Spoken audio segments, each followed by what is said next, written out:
In this class, we will talk about the membrane structure, and we will explain how is a structure result in a selective permeability.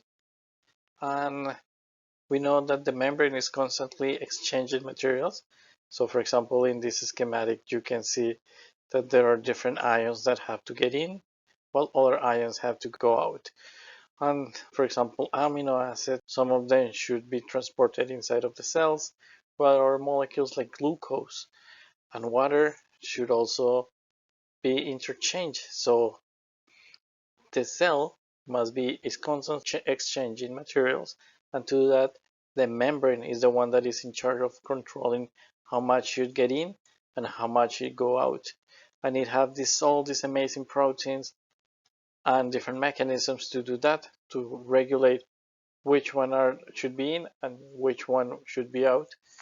And this create this selective permeability. So remember, a cell must exchange material with its surroundings, a process controlled by the cell membrane, and plasma membrane are selective permeable and regulating the cell's molecular traffic.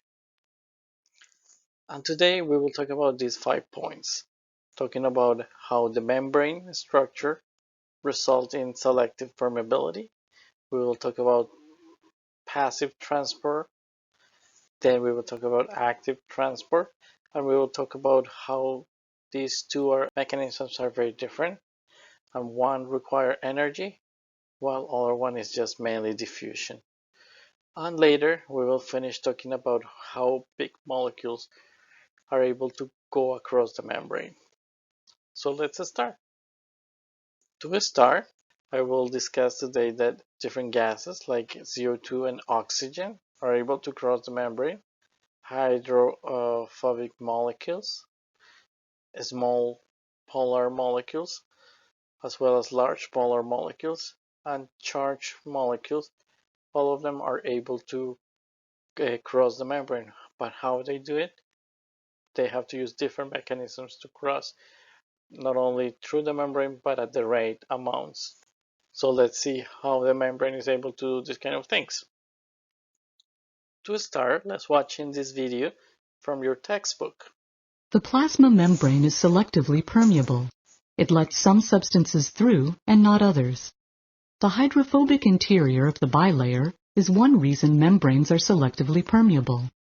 Hydrophobic molecules, those that are soluble in lipids, can easily pass through the membrane.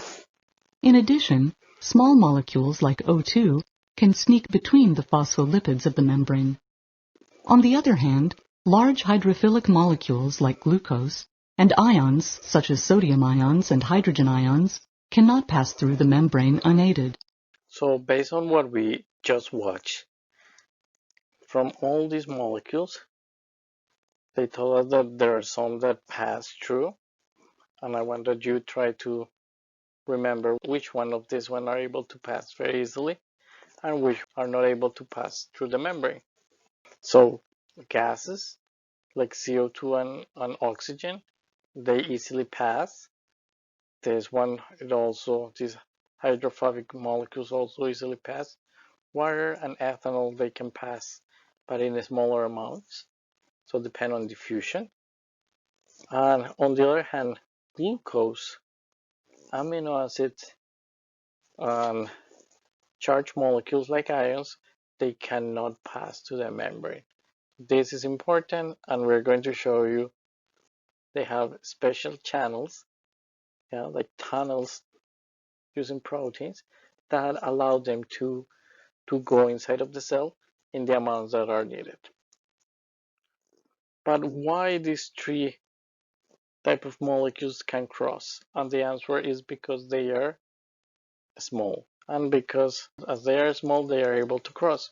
So for example, gases like CO2 and oxygen easily cross, similar to benzene that is dissolved in the bilayer, while also even they are polar, molecules like water that are slightly polar, and ethanol, they're also able to cross because they are small. However, when they start getting bigger, are not able to pass through the membrane. So molecules that are much bigger like glucose, or molecules that are charged, they have problem crossing the membrane. So as I said before, those one are going to have problems. Polar hydrophilic molecules and ions cannot diffuse to the membrane.